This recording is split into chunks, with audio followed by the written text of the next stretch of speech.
The courtroom was cold, not in temperature, but in mood. Every person inside seemed tense, as if they were waiting for something to go wrong. It was the kind of room where people whispered instead of spoke, where nervous glances were exchanged between attorneys, and where one tiny sound could shift the energy completely. And right there in the middle of it all sat Ariel Monroe, just 3 years old, her little feet dangling above the floor, not even close to touching the ground. She wore a yellow dress that was clearly picked to make her feel happy, maybe by her foster guardian, Ms. Thomas, a woman with kind eyes and a tired smile. But no color could hide how scared Ariel looked. Her curly hair was pulled into 2 puffs, and in her arms she clutched a worn-out stuffed giraffe that had definitely seen better days. She hadn't said a word to anyone since entering the courtroom that morning. Actually, she hadn't really spoken to anyone in months, not since the day she was taken from her home. Judge Marianne Cole sat high on the bench, adjusting her glasses and eyeing the room like a hawk. She had handled dozens of complicated custody cases in her long career, but something about this one felt different, heavier. Maybe it was the girl's silence. Or maybe it was the fact that a child this young had been caught in the middle of something so adult, a legal battle that nobody wanted, but everyone was fighting. "Let the record reflect that we are entering the evidentiary portion of the hearing," the judge announced. Her voice was sharp, but not unkind. "We've heard testimonies. Now we'll observe the response of the canine involved in the original incident." The door to the side of the courtroom opened, and Officer Daniel Rains stepped in, holding the leash of a large German shepherd named Coda, a decorated police dog with over 5 years of service. His paws clicked against the wooden floor, and his calm, steady posture stood in contrast to the tension in the room. Coda wasn't here to attack or intimidate anyone. He was trained in emotional response, scent detection, and most notably, behavioral recognition. He had been present during a domestic call involving Ariel and her biological father, an incident that led to the man's arrest and the girl's removal from the home. But there was a problem. Ariel never gave a formal statement. She hadn't spoken about what happened. She hadn't spoken at all. Her silence had left everyone guessing. As Officer Rains and Coda walked slowly to the center of the courtroom, the dog's ears twitched. His head lifted just slightly as he took in the room. Ms. Thomas, who sat beside Ariel, leaned down and whispered, "It's okay, baby. That's just the officer's dog. He's nice. Just watch, all right?" Ariel didn't respond. She didn't nod. She didn't blink. She just stared at Coda. The dog paused. His leash slackened as his steps slowed. Then, without command, he stopped walking. The courtroom went quiet. The judge leaned forward slightly. Officer Rains glanced down at his partner, puzzled. Coda didn't freeze like that unless something was very wrong, or very familiar. Then, to everyone's surprise, Coda turned. Not to the officer, not to the judge, but to Ariel. The little girl's eyes widened. Her hand tightened around the giraffe. Her lips trembled. She stared at the dog, and for the first time since the hearing began, she moved. She lifted one small hand, slowly, carefully, and pointed at Coda. Everyone in the courtroom held their breath. And then, Ariel spoke. 2 words. So soft, they might have been missed if the room hadn't been so silent, but they were heard, clear and true. "Good boy." Gasps filled the room, quiet ones, as if no one wanted to break the moment. Coda's ears perked. His tail wagged once, then again. He stepped forward, ignoring Officer Rains's light grip on the leash, and gently made his way to the child. He didn't bark. He didn't sniff aggressively. He simply sat in front of her and lowered his head. Ariel let go of the giraffe and placed her small hand on the dog's head. Tears welled up in Ms. Thomas's eyes. Even the judge's expression softened. But there was more happening beneath the surface. Something deeper, more powerful. This wasn't just a sweet interaction between a child and a dog. This was a moment of connection, of recognition. Coda had been there. That night. The night Ariel stopped speaking. The night everything changed, and she remembered him. What she said next wasn't part of a script. It wasn't something anyone had rehearsed with her. She looked straight at the dog and whispered, "You were there." A wave of silence crashed over the courtroom again. Ms. Thomas covered her mouth. The judge's gavel stayed still in her hand. And Officer Rains? He just watched, motionless, as his partner leaned gently into the child's touch. Ariel's voice cracked as she added, almost like she was trying to convince herself, "You saw." It was the first time she had acknowledged that night in any way, and now the court had something no one expected. A witness that couldn't speak, and a child who finally did. The silence that followed Ariel's whisper felt like a blanket had dropped over the courtroom. Heavy, full of weight. No one moved. Not the judge, not the officer, not the attorneys scribbling notes at their tables, and certainly not the dog. Coda sat still at Ariel's feet, his head slightly bowed as if he understood the gravity of what had just happened. His tail gave a soft wag, brushing the floor once, twice, and then stopped. His focus stayed entirely on the little girl, not as a working dog, but almost like an old friend who had returned to check on her. Ms. Thomas didn't know what to do. For the past 7 months, she had begged Ariel to talk. In therapy, at school, even at bedtime. Simple things like, "How was your day?" or "Do you want apple juice or orange?" were met with silence or a blank stare. But now, here in a room full of strangers, under fluorescent lights and the pressure of a custody trial, Ariel had just said more than she had all year. And she said it to a dog. The judge finally cleared her throat. Would counsel like to respond? Attorney Diane Mendel, representing Ariel's biological father, looked completely caught off guard. She blinked, then stood up with hesitation. Your Honor, while the child's interaction with the police canine is touching, I fail to see how this constitutes admissible testimony. But Judge Cole held up one hand. We're not talking about a formal testimony. We're witnessing a behavioral response. Unprompted. That matters. On the other side of the room, Assistant District Attorney Kevin Morales leaned forward, his eyes lit with cautious hope. If I may, Your Honor, Officer Raines was present during the incident. Perhaps he can clarify Coda's role that night. The court may find the details illuminating. The judge nodded. Proceed.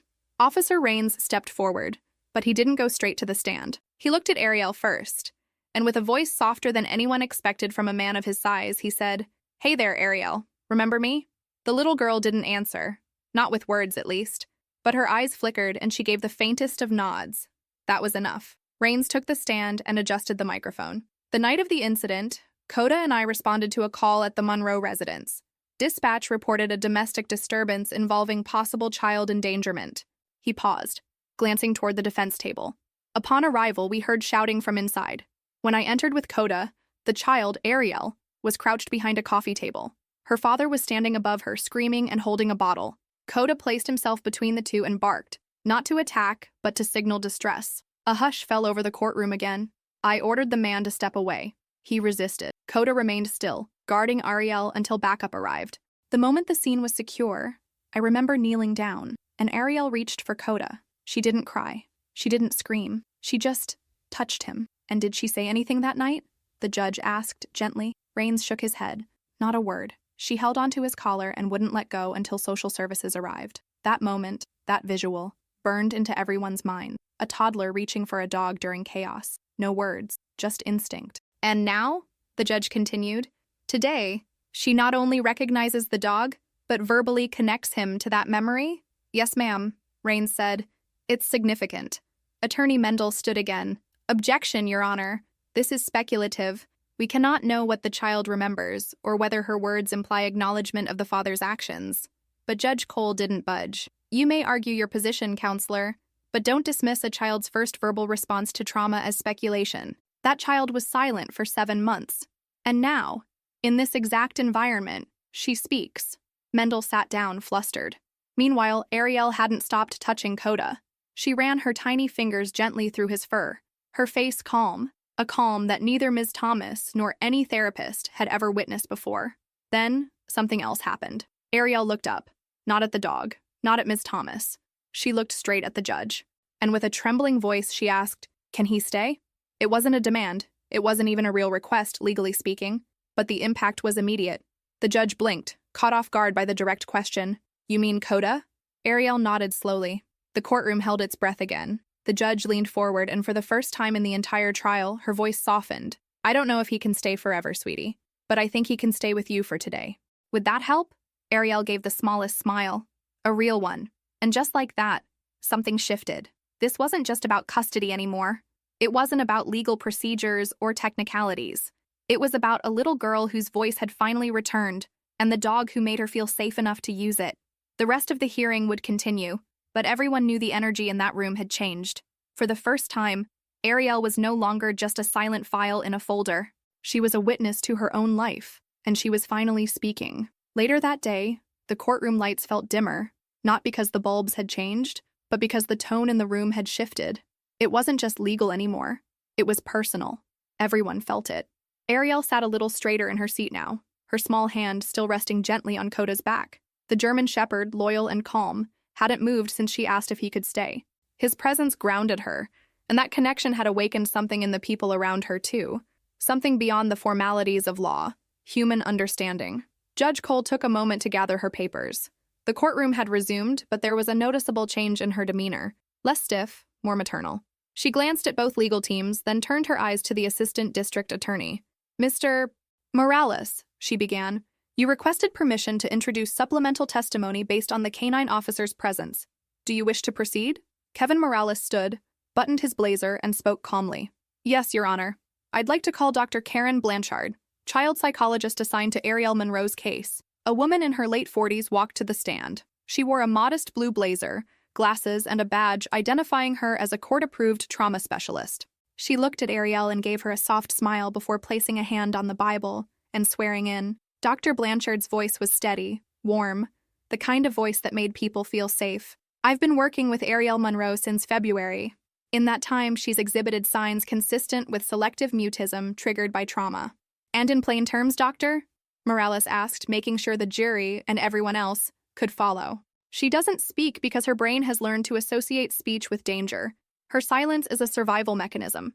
Every time she's asked to recall what happened that night, her system shuts down. She disassociates. A quiet murmur passed through the room. And today? Judge Cole asked directly. Do you consider her interaction with the dog significant? Dr. Blanchard turned toward Ariel. Extremely. Ariel hadn't verbally acknowledged anything from the night of the incident until today. The fact that she said the words, "You were there," while pointing to the dog, without being led, coached, or pressured, is extraordinary. Is it possible she imagined the dog being there? The defense attorney asked, attempting to inject doubt. No, Dr. Blanchard replied quickly. Children that age don't fabricate memories with that kind of specificity under stress. It's far more likely that she recognized the dog as a consistent, safe figure from a traumatic memory, and her brain finally let her speak because she felt protected. For a moment, it felt like even the walls of the courtroom leaned in closer to hear. The judge nodded. Thank you, doctor. When Dr. Blanchard stepped down, something unusual happened. Ariel watched her pass and lifted her hand slightly. Not a wave, just an open palm. Dr. Blanchard paused, looked at her, and gently mirrored the gesture. That was the first sign that Ariel was connecting again, not just with the dog, but with people. Then came the part no one looked forward to. The bailiff stood. The court will now hear testimony from Mr. Anthony Monroe, father of the minor child. Everyone shifted uncomfortably. The side door opened. A man in a stiff dark suit stepped in, escorted by a guard. Anthony Monroe was tall, clean-shaven, and walked with the kind of practiced posture that didn't match the man described in police reports. He looked every bit the concerned father, but there was a sharpness in his eyes, something just beneath the surface that made people lean away instead of in. He was sworn in, took his seat, and folded his hands neatly on the stand. I am here to tell the truth, he began, eyes moving from the judge to the jury, because I love my daughter, and I want her back. Ariel flinched slightly at his voice. Coda reacted immediately, shifting his weight to sit closer to her. A soft rumble in his chest. Ms. Thomas gently placed her hand over Ariel's again. I admit, Anthony continued, that I've made mistakes. I had a drinking problem, but I've been in a program for months. I never meant to hurt anyone. That night, the one they keep bringing up, I was angry, not violent. You threw a bottle across the room while your daughter was cowering behind a table, Morales said bluntly. It didn't hit her, Anthony shot back. I never touched her. That's not abuse. You screamed at her. She was terrified. I was yelling at her mother, not her. Her mother wasn't there, the prosecutor snapped. She left the household weeks earlier. Anthony's face tightened. I was stressed. She wouldn't stop crying. I didn't know how to handle it. Then Morales walked toward the center of the courtroom, turned to the judge and said, Your Honor, permission to show video footage from the officer's body cam, captured the night of the incident. Judge Cole nodded. Proceed. The lights dimmed slightly as the clerk set up the screen. The footage was shaky at first. Officer Raines entering the house with Coda, his flashlight cutting through the dim interior. Then came the shouting. Anthony's voice boomed through the speaker. Slurred, aggressive. The camera turned a corner, and there was Ariel, hunched behind a table, crying, clutching her giraffe. Anthony towered over her, yelling something unintelligible. A glass bottle shattered on the wall nearby. And then, Coda stepped forward, placing his body between the man and the child. The room watched in stunned silence. Then the screen went dark. The judge looked over her glasses at Anthony. Would you like to revise your statement? He didn't respond. Ariel had turned her face into Coda's fur, quietly trembling. But this time, She wasn't trembling from fear. She was remembering. And for the first time, the courtroom wasn't just hearing about what happened that night. They were seeing it, feeling it, and believing it. The room stayed silent even after the screen went black. The only sound came from the slow, steady breathing of the dog, Coda, still sitting beside Ariel, protective and calm. Everyone had just watched what happened that night. The shouting, the fear, the shattered glass, and most of all, the small, trembling figure of a little girl caught in a storm she never asked for, but somehow, still surviving. Judge Cole let the silence hang in the air. It wasn't just for dramatic effect. It was for the weight, for the moment, for the truth. She finally leaned forward, folding her hands over the stack of notes in front of her.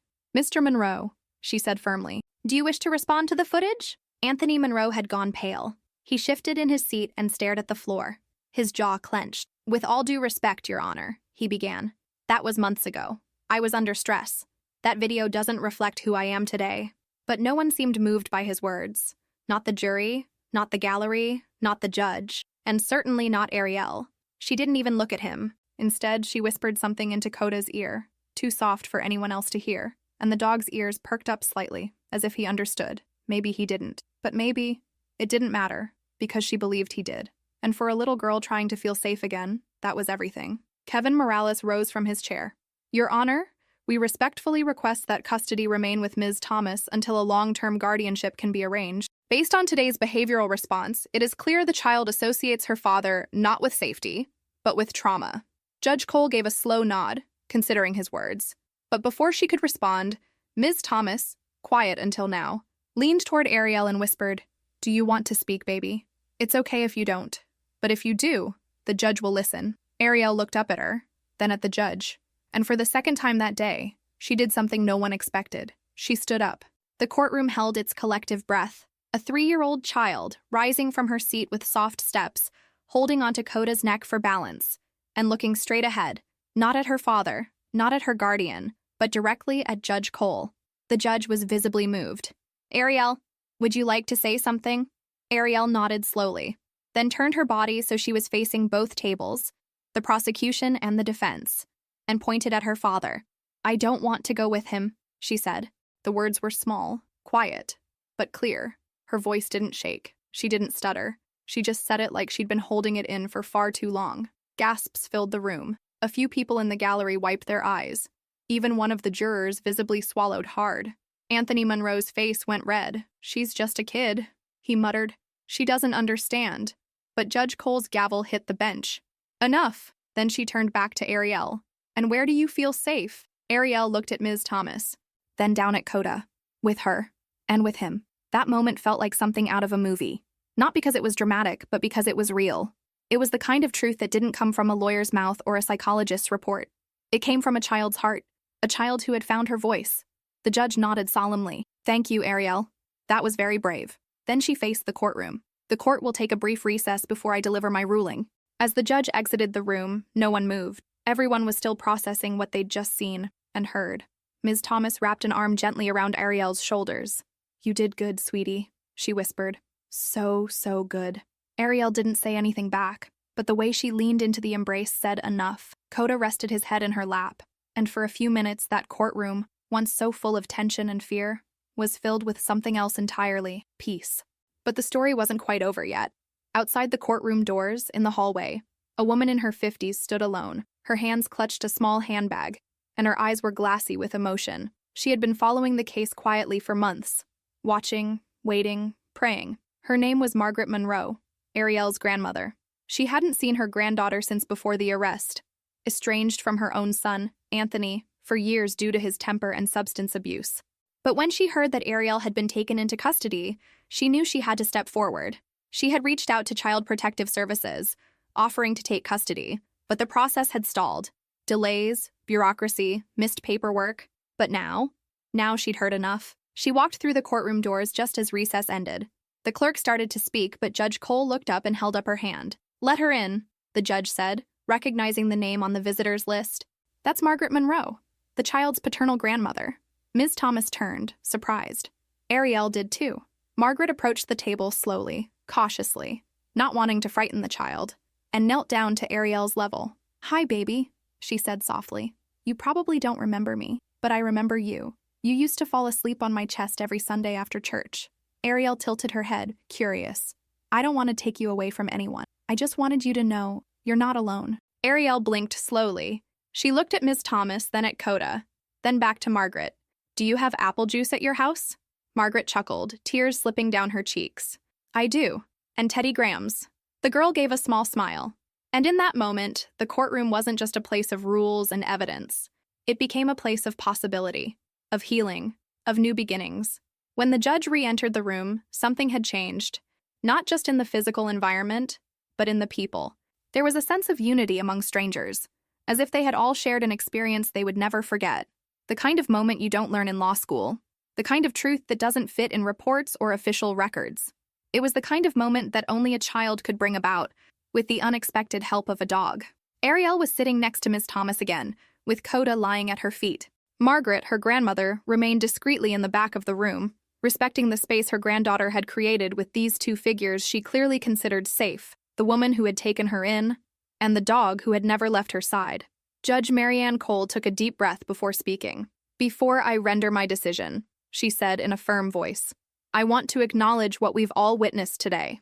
This court has handled hundreds of child custody cases, but in my 34 years on the bench, I have never seen a child so young carry such emotional weight, and carry it with such quiet strength. She looked directly at Ariel.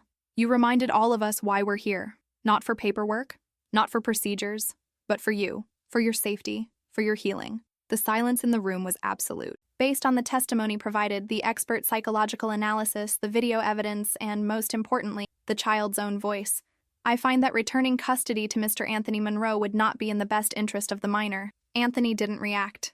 His shoulders slumped, as if he already knew. Custody will remain with Ms. Lorraine Thomas for the immediate future, the judge continued, while a structured transition is explored with potential long-term guardianship by Ms. Margaret Monroe, pending home evaluation and final approval by CPS. Margaret covered her mouth with her hand, overcome with emotion. She hadn't expected, or demanded, custody. But now there was a chance to start over, a chance to be part of her granddaughter's life, safely, respectfully, with time. The judge then turned to the child. Ariel, you did something incredibly brave today. You told the truth, not just with words, but with your heart. That matters more than you'll ever know. Ariel looked at her with wide, attentive eyes. For a second, the entire courtroom seemed to breathe with that little girl. Then, as if wanting to end it all with the same simplicity with which it began, Ariel turned to Coda, stroked his head, and whispered, Thank you for coming back. Coda wagged his tail slowly, lying down, calm. He didn't need to understand the words. He already knew. Days later, a small ceremony was organized in the backyard of the police station where Coda worked. Nothing formal, just a gathering of officers, close friends, and a very special child. Ariel was there, wearing a t-shirt with the K9 unit logo and a small laminated badge that read Junior Officer.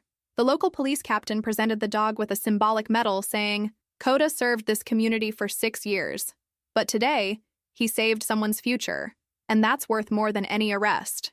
Ariel placed the medal around the dog's neck with Ms. Thomas's help. Margaret Monroe filmed everything with her cell phone, smiling. Dr. Blanchard, the psychologist, watched from afar with tears in her eyes. And Judge Cole? She showed up too, without her robe, just Marianne, a woman touched by something greater than law books. She knelt beside Ariel and said, You didn't just change your story, you changed mine. Ariel smiled. Does that mean I'm done with court stuff? Maybe not forever, replied the judge. But you've done more here than most adults ever do. Months later, Ariel now lives with Ms. Thomas, but spends weekends with her grandmother Margaret. The visits became more natural. She went back to school. She doesn't talk all the time, but she doesn't need to. When she wants to, when she feels like it, she talks. And that's enough. She sleeps with the same stuffed animal. But now he has a fake collar and the name Coda embroidered on his back. And Coda? He was officially retired from police service. Now he lives with Ariel. The law allowed, with community support and department approval, for him to be adopted by Ms. Thomas and registered as an emotional support dog. He spends his days lying next to the girl while she colors, watches cartoons, or sleeps with her hand on his head. Because sometimes all a child needs to heal is someone who is there, and someone who stays.